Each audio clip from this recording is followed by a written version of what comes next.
స్వచ్ఛమైన నాణ్యమైన గౌదర్పార్ పూజా ఉత్పత్తులు www.gaudarpar.com ద్వారా ఆన్లైన్ లో ఆర్డర్ చేయండి. మీ ఇంటిని దేవాలయంగా మార్చుకోండి. నమస్కారం, వెల్కమ్ టు సుమన్ టీవీ. నేను గీతాంజలి. ఆగస్టు 19వ తారీఖున శ్రావణ పౌర్ణమి. మనందరికీ తెలిసిందే రాఖీ పూర్ణిమ అని. మరి ఆ రోజు యొక్క విశిష్టత, అలాగే ఏ సమయంలో రాఖీ కడితే మంచిది, ఆ రోజు తిథి పూర్తిగా ఉందా పౌర్ణమి, ఈ విశేషాలని తెలుసుకుందాము. వీటి గురించి వివరించేందుకు ప్రస్తుతం మనతో పాటు ఉన్నారు ప్రముఖ జ్యోతిష్యులు బ్రహ్మశ్రీ నందివట్ల శ్రీహరి శర్మ గురువు గారు. వారితో మాట్లాడి పూర్తి వివరాలు తెలుసుకుందాం. గురుగారు నమస్కారం అండి. వాగర్థావివ సంపృక్తౌ వాగర్థ ప్రతిపత్తయే జగతః పితరౌ వందే పార్వతీ పరమేశ్వరౌ. సదాశివ సమారంభాం శంకరాచార్య మధ్యమాం అస్మదాచార్య పర్యంతం వందే గురు పరంపరాం. ఆదిత్యాయ చ సోమాయ మంగళాయ బుధాయ చ గురు శుక్ర శనిభ్యశ్చ రాహవే కేతవే నమః. శృంగేరి జగద్గురు పీఠాధిపతులకి, కంచి పీఠాధిపతులకి నమస్కారములు తెలియజేసుకుంటూ కార్యక్రమాన్ని ప్రారంభిద్దాం. గురుగారు, ఆగస్టు 19 రాఖీ పూర్ణిమ. ముందుగా రాఖీ పూర్ణిమ విశిష్టత తెలియచేస్తారా? ఎప్పటి నుంచి అసలు ఇలా రాఖీలు కట్టడం అనేది ఆచారంగా, ఆనవాయితీగా అయిపోయింది? తప్పకుండానమ్మా. ఈ యొక్క 2024 సంవత్సరంలో ఆగస్టు 19వ తారీఖు రోజున రాఖీ పౌర్ణమి పండుగ జరుపుకుంటున్నాం. అయితే దీనికి ఒక విశిష్టత, ఎప్పటికీ లేనటువంటి విశిష్టత ఏంటంటే ఈసారి శ్రావణ పౌర్ణమిని మహాశ్రావణి అనే పేరుతో పిలుస్తున్నారు. ఎందుకనండి? ఎందుకనంటేనమ్మా, మనకు సాధారణంగా పౌర్ణమి చంద్రుడికి సంబంధించింది కదా. శ్రవణ నక్షత్రం ఉండాలి ఆ రోజున. కొన్ని సందర్భాల్లో శ్రవణ నక్షత్రం ఉండదు. కానీ ఈసారి శ్రావణ పౌర్ణమికి శ్రవణ నక్షత్రం ఉంది. అందున చంద్రుని వారమైనటువంటి సోమవారం రోజున కలిసి వచ్చింది. సోమవారము చంద్రునికి సంబంధించింది, పౌర్ణమి చంద్రునికి సంబంధించింది. శ్రవణ నక్షత్రానికి అధిపతి కూడా చంద్రుడే. కాబట్టి ఈ సందర్భంగా ఏంటనంటే ఈ యొక్క శ్రావణ పౌర్ణమిని మహాశ్రావణి అని అంటారు. అయితే శ్రావణి పౌర్ణమి అనగానే చాలా మందికి అందరికి గుర్తుకొచ్చేది రాఖీ పౌర్ణమి అని అంటారు. కానీ వాస్తవానికి ఏంటంటే అన్ని పౌర్ణమి లాగానే శ్రావణ పౌర్ణమి, ముఖ్యంగా పూర్వకాలంలో ఈ శ్రావణ పౌర్ణమిని మన తెలుగునాట ఏ విధంగా ఆచరించేవారంటే, యజ్ఞోపవీత ధారణ కలిగినటువంటి కుటుంబాలలో ఉత్తరాయణంలో ఈ యొక్క ఉపనయన సంస్కారం జరిపించి శ్రావణ పౌర్ణమికి మళ్ళీ ఉపాకర్మ జరిపించుకొని తదనంతరం వేద విద్య అభ్యసనం లేదా ఏదైనా గురుకుల పాఠశాలలో అభ్యసనం కోసం పంపించేవాళ్ళు. ఈ విధంగా జరుపుకునేవాళ్ళు. కానీ ఈ యొక్క శ్రావణ పౌర్ణమికి కొన్ని చారిత్రక ఆధారాల ప్రకారం మనకు ఉత్తరాది ప్రాంతం నుంచి ఇది రాఖీ పౌర్ణమిగా మనకు అందుబాటులోకి మనకు తెలుస్తుంది. అయితే ముఖ్యంగా మొట్టమొదటిగా ఈ యొక్క రాఖీ పౌర్ణమిని జరుపుకున్నటువంటి సందర్భం ఏంటంటే, ఈ యొక్క బలి చక్రవర్తితో యుద్ధం చేసినటువంటి, దేవాసుర సంగ్రామంలో యుద్ధం చేసినటువంటి ఆ ఇంద్రునికి రక్షగా గౌరీ అమ్మవారిని ఉపాసన చేసి ఇంద్రుని భార్య అయినటువంటి శచీదేవి ఆ యొక్క తోరము కట్టింది. 9 గ్రంథులతో ఉన్నటువంటి తోరంని రక్షగా కట్టింది.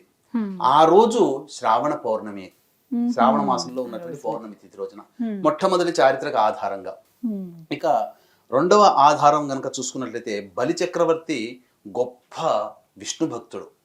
ఆ విష్ణు భక్తుడు తన యొక్క భక్తి పార్వశ్యంతో, భక్తితో విష్ణువునే గెలిచి విష్ణువే తన యొక్క రాజ్యానికి రక్షకుడుగా ఉండే విధంగా భక్తితో సంపాదించుకున్నాడు. వైకుంఠం వదిలినటువంటి ఆ యొక్క విష్ణు భగవాను యొక్క జాడ తెలుసుకున్నటువంటి లక్ష్మీదేవి తిరిగి మళ్ళీ విష్ణు భగవాను వైకుంఠానికి తీసుకురావడం కోసం ఆ యొక్క లక్ష్మీదేవి బలిచక్రవర్తికి, అదే గౌరీ అమ్మవారిని ఉపాసన చేసి బలిచక్రవర్తికి రక్షగా కట్టి తన భర్తని తనకు తిరిగి ప్రసాదించమని వేరుకుంది.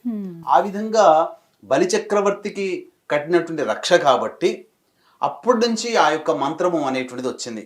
ఏనబద్ధో బలిరాజు అని చెప్పి అంటే దాని అంతరార్థం ఏంటంటే, బలిచక్రవర్తినే బంధించినటువంటి ఓ రక్ష, అటువంటి శక్తిని మళ్ళీ నాకు ప్రసాదించి నా యొక్క సోదరుని రక్షించు, నేను ఎవరికైతే రక్షగా కడుతున్నానో వాళ్ళని రక్షించు అని చెప్పే ఉద్దేశంతో ఈ యొక్క ఏనబద్ధో బలిరాజు అని చెప్పేటువంటి ఒక మంత్రాన్ని ఆ రక్షగా కడుతూ ఆ విధంగా సోదరిమణులు సోదరునికి రక్షగా కడతారు. అయితే కేవలం ఇది సోదరుడికి సోదరి కట్టేటువంటి భావన కాకుండా తనకిష్టమైనటువంటి వ్యక్తులను రక్షించే ఉద్దేశంతో ఈ విధంగా కట్టవచ్చు. కేవలం ఒక స్నేహితురాలు స్నేహితుడికి కట్టవచ్చు. భార్య తన భర్త యొక్క ఇంద్రాణి, శచీదేవి ఇంద్రుడు కట్టారు కదా, అట్లాగే భర్త యొక్క యోగక్షేమాన్ని కోరి ఆ శ్రావణ పౌర్ణమి రోజున రక్షగా భార్య కట్టవచ్చు, స్నేహితులు కట్టవచ్చు, సోదరిమణులు కట్టుకోవచ్చు, గురువు శిష్యుడికి కూడా కట్టవచ్చు, రక్షగా ఉండాలని ఉద్దేశం. అయితే ఇంకొక గాథ ప్రకారం చూసుకుంటే మనకు చారిత్రక ఆధారాల ప్రకారం చూసుకున్నట్లయితే శిశుపాలుని వధించేటువంటి సందర్భంలో సుదర్శన చక్రాన్ని వదిలినప్పుడు చేతికి ఆ చూపుడు వేలికి గాయం అవుతుంది కృష్ణ భగవానుల వారికి. అంతటా ఆ సమయంలో రాజసూయ యాగం జరుగుతున్న సందర్భంగా జరిగింది కాబట్టి ఆ సమయంలో ద్రౌపది గమనించి అది హుటాహుటిన కృష్ణుడు వారి దగ్గరికి వెళ్ళి ఆ విధంగా తనకున్నటువంటి చీర కొంగుని చింపి ఆ వేలికి కట్టుగా కట్టింది. దానికి కృతజ్ఞతాభావంతో ద్రౌపది వస్త్రాపహరణ సమయంలో ద్రౌపదికి మానభంగం కలగకుండా తన యొక్క కృతజ్ఞతను చాటుకున్నారు కృష్ణ భగవానుల వారు. అంటే ఆ యొక్క శిశుపాలుని వధ జరిగింది, ఆ యొక్క ద్రౌపది తన చీర కొంగు తీసి కట్టింది, అది శ్రావణ పౌర్ణమి. కాబట్టి ఈ విధంగా మనకు గాథలు అనేటువంటి చారిత్రక ఆధారాలు మనకు కానవస్తున్నాయి.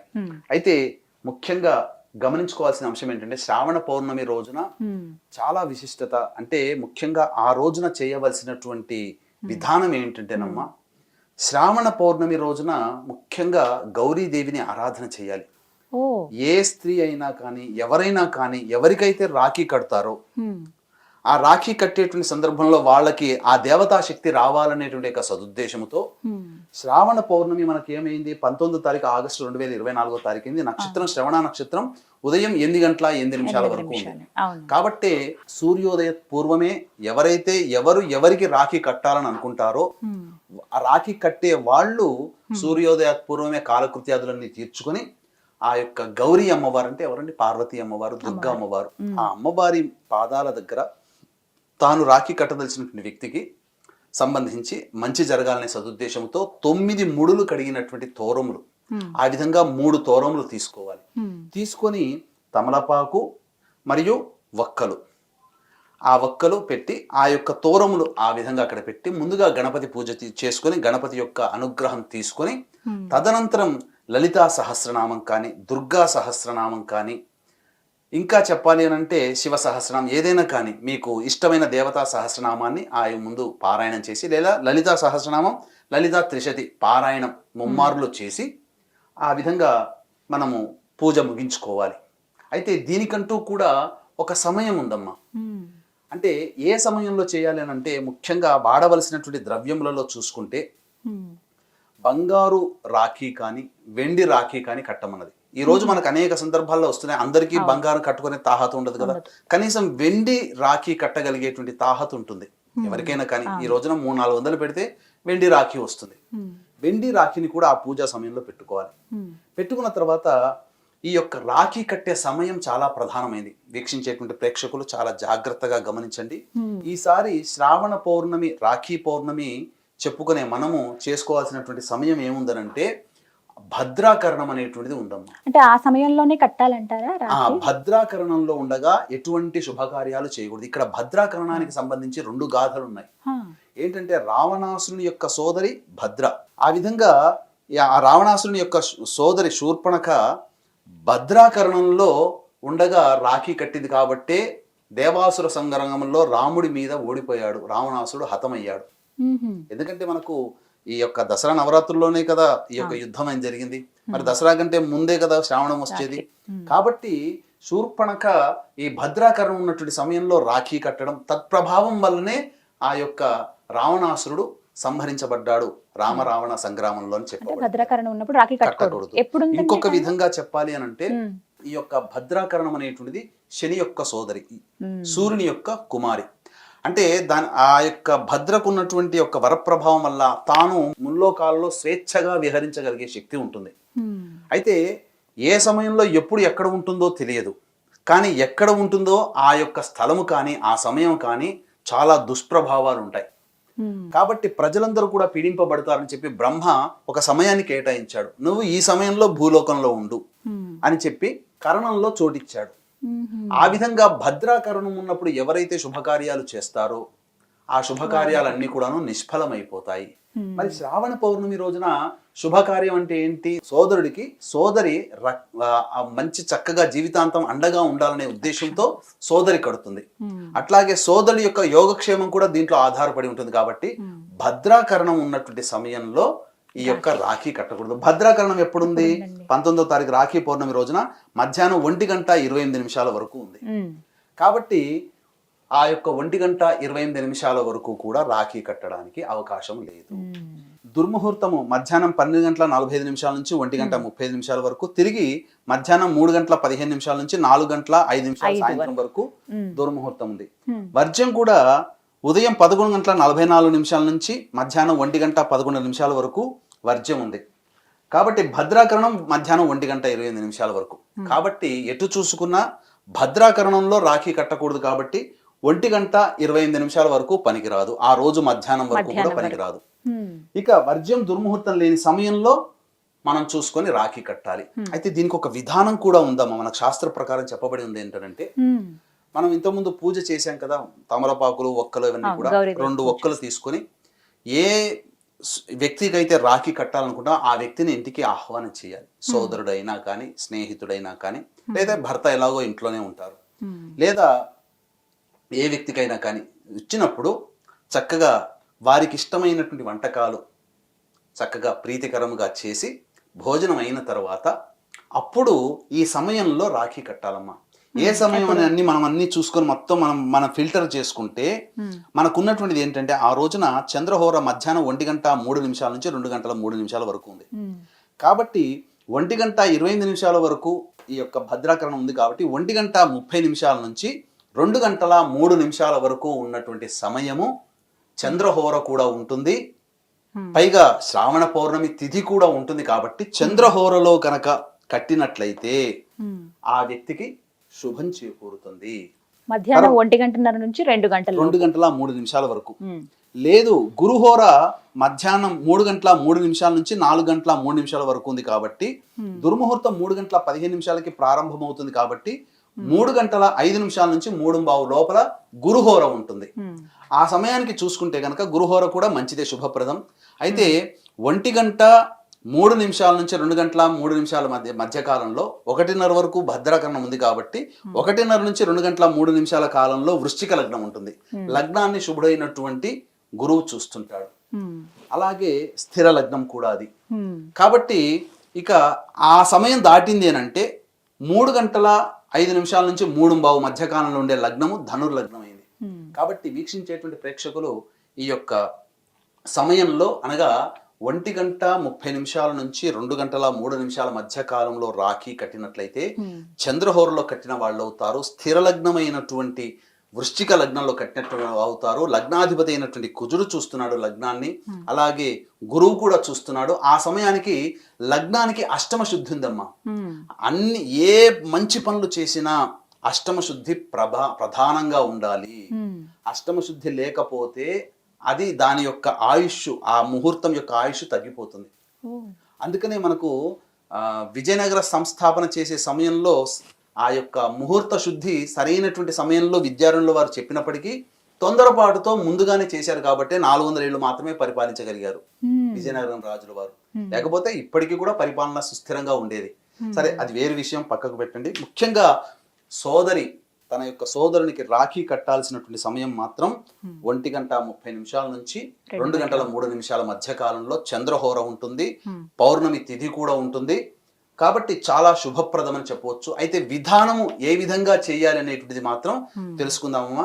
వీక్షించేటువంటి ప్రేక్షకులు గమనించాల్సిన అంశం ఏంటంటే, ఆగస్టు 17వ తారీఖు మరియు ఆగస్టు 31వ తారీఖు 2 రోజులు కూడాను శనిత్రయోదశులు వచ్చాయి. కాబట్టి వృషభ, మిథున, కర్కాటక, సింహతుల, వృశ్చిక, మకర, కుంభమీన రాశుల్లో జన్మించిన వారికి శనిదోష పరిహారార్థమై శనీశ్వర హోమము, అఘోర పాశుపత మంత్ర హోమము, అలాగే విద్య, వివాహ, ఉద్యోగ, దాంపత్య, అనారోగ్య సమస్యల నివారణకి 18 రకాల హోమాది కార్యక్రమాలు కేవలం 1500 రూపాయల రుసుముకి చేయించడం జరుగుతుంది. అలాగే ఒక్కొక్క క్షేత్రంలో ప్రతి నెల మీ కుటుంబ సభ్యుల గోతనామాలతో సంవత్సరం పొడుగుతా కూడా మీరు గోతనామాలు నమోదు చేసుకోవచ్చు. అవకాశం ఉన్న వాళ్ళు కార్యక్రమ తదనంతరం కాంటాక్ట్ చేసి పూర్తి వివరాలు తెలుసుకోండి. సంధ్యా సమయంలో ఈ యొక్క హోమాదులు జరిపించబడతాయి. సాయంత్రం 4 గంటలకి ప్రారంభమవుతుంది హోమాది పూజా కార్యక్రమాలు. కాబట్టి 1 గంట లోపల మీరు గోతనామాలు నమోదు చేసుకోవచ్చు. ఇక పూజా విధానాన్ని మనం తెలుసుకుందాం. ఏ విధంగా సోదరుడికి రాఖీ కట్టాలి అన్నప్పుడు, సోదరునికి భోజనము అవన్నీ తాంబూలాదులన్నీ ఇచ్చిన తర్వాత అప్పుడు సోదరులు తూర్పు ముఖంగా ఉండాలి, తూర్పు వైపు ఫేస్ చేస్తుండాలి. సోదరి ఆ యొక్క ప్లేట్లో, రాగి ప్లేట్లో కానీ లేకపోతే ఇత్తడి ప్లేట్లో కానీ వెండి ప్లేట్లో కానీ దీపారాధన కుందులు 2 తలా ఒక్కొక్క దీపారాధనలో 2 ఒత్తులు వేసి తీసుకొని రావాలి, నువ్వుల నూనె వాడాలి దాంట్లో. తదనంతరం దీపారాధన చేసిన తర్వాత పక్కనే ఆ 2 తమలపాకుల్లో 2 పోక చెక్కలు కూడా ఉండాలమ్మా. ఉన్న తర్వాత ఆ యొక్క సోదరుడికి అలంకరణ అనగా బొట్టు పెట్టి, అప్పుడు ఒక పోక చెక్క తీసుకొని కుడివైపు నుంచి ఎడం వైపుకి ఇలా ఒకసారి క్లాక్ వైజ్ డైరెక్షన్ లో తీయాలి. తీసి ఆ పోక చెక్క పక్కకు పెట్టాలి. రెండో పోక చెక్క తీసుకొని మళ్ళీ ఎడం వైపు నుంచి కుడి వైపుకి ఇలా దిష్టి తీస్తాం కదా, ఆ విధంగా చేసి అప్పుడు పక్కకు పెట్టేయాలి. అప్పుడు దీపారాధన కుందులతో దీపారాధన చక్కగా చేసి హారతి ఇచ్చిన తర్వాత, అనగా హారతి విధంగా మనం దీపావళి రాత్రి నాడు ఏ విధంగా అయితే హారతి తీసుకుంటాం అలా ఇచ్చిన తర్వాత అప్పుడు సోదరుడికి తన చేతితో చేసినటువంటి తీపి పదార్థాన్ని పెట్టాలి, నోట్లో తినిపించి అప్పుడు ఆ యొక్క పొద్దున పూట ఉదయం 8 గంటల లోపల పూజ, గౌరీ అమ్మవారి దగ్గర లలితా త్రిశతి నామావళి, లలిత సహస్రనామంతో పూజ చేశాం కదా, ఆ 3 తోరాలని చేతికి కట్టాలి. కట్టేటప్పుడు ఏనబద్ధో బలిరాజు అనే మంత్రం ఉంది కదా, దాని అర్థం ఏంటంటే అర్థం చేసుకుంటూ చేస్తే చాలు, మంత్రం చెప్పాల్సిన పని లేదు. దాంట్లో ఉన్న మంత్రార్థము అంటే బలి చక్రవర్తినే బంధించగలిగినటువంటి ఓ తోరమా, నీవు అంటే అంతటి రాక్షస శక్తినే నువ్వు బంధించగలిగావు, నా సోదరుడికి లేదా నా స్నేహితుడికి లేదా నా భర్తకి లేదా నా శిష్యుడికి భవిష్యత్తులో వచ్చేటువంటి ఇబ్బందులన్నీ కూడాను బంధింపచేయి అనే ఉద్దేశము, భావనతో మంచి జరగాలనే ఉద్దేశంతో నా సోదరుడు, నా భర్త, నా శిష్యుడు, నా స్నేహితుడు విజయవంతుడై ఉండాలి అన్ని కార్యక్రమాలు అనే భావన చేసుకుంటూ 3 తోరాలు కట్టాలి. తర్వాత తాను లౌక్యంగా మనం వాడుకునేటువంటి రాఖీ కట్టాలి. ఈ విధంగా రాఖీ కట్టాలమ్మా. ఈ విధంగా చేసి పెద్దవాడు సోదరుడైతే ఆశీర్వచనం తీసుకోవాలి, భర్త అయితే భర్త ఆశీర్వచనం తీసుకోవాలి, స్నేహితులైతే ఆలింగనం చేసుకోవాలి. ఇక శిష్యుడైతే ఆ శిష్యుడు గురువుకి నమస్కారం చేయాలి. ఈ విధంగా చేసి తీసుకోవాలి. తరువాత అప్పుడు సోదరుడు తన వెంట తెచ్చుకున్నటువంటి, అంటే ఆ సోదరుని ఆనందింప చేయాలనంటే బహుమతులు, సోదరికి ఇష్టమైనటువంటి ఏదైనా కానీ బహుమతులు ఇవ్వాలి. భర్త భార్యకి బహుమతులు ఇవ్వాలి, శిష్యుడు గురువుకి ఏదైనా ఉపయోగపడే వస్తువులు ఇవ్వాలి, స్నేహితుడు ఇరువురు కూడా ట్రాన్స్ఫర్ చేసుకోవచ్చు, తప్పులేదు, ఏదైనా వస్తువులు వాళ్ళకి ఇష్టమైనవి. ఈ విధంగా ఒకరు రక్ష కోరి మన రాఖీ కడితే ఇంకొకరిని ఆనందింపచేసే ప్రక్రియ ఇది. దీనివల్ల ఇలా చేయడం వల్ల చాలా శుభాలు కలుగుతాయి. ఎందుకనంటే శాస్త్రం ప్రకారం మనము అష్టమ శుద్ధి ఉన్నటువంటి ముహూర్తమే చెప్పాము, ఏ సమయంలో పడితే ఆ సమయంలో చెప్పలేదు. ఇక మధ్యలో శనిహోరం ఉందమ్మా, 2 to 3 గంటల నుంచి 2 గంటల 3 నిమిషాల నుంచి మధ్యాహ్నం 3 గంటల 3 నిమిషాల్లో ఉన్నది సమయం ఉంది, అది మంచిదే కావచ్చు కాక, కానీ శనిహోరం ఉంది. శనిహోరంలో మనం ఎలా శుభాన్ని చేస్తాము, చెయ్యం. కాబట్టి మనం అన్ని రకాలుగా ఆలోచన చేసి శుభమంగళమైనటువంటి ముహూర్తమే మనం పెట్టడం జరిగింది. కాబట్టి ఎల్లరూ కూడా ఈ విధంగా చెప్పినటువంటి విధానాన్ని ఆచరించి చక్కటి శుభ ఫలితాలు పొందుతారని ఆశిస్తున్నాం. మొత్తంగా మధ్యాహ్నం 1:30 నుంచి 2 గంటల 3 నిమిషాల లోపు రాఖీ కడితే కట్టిన వారికి చాలా శుభం కలుగుతుంది అంట. చాలా సంతోషం అండి, చాలా చక్కగా వివరించారు గురుగారు. ధన్యవాదాలండి. సర్వం శ్రీ ఉమామహేశ్వర పరబ్రహ్మార్పణమస్తు.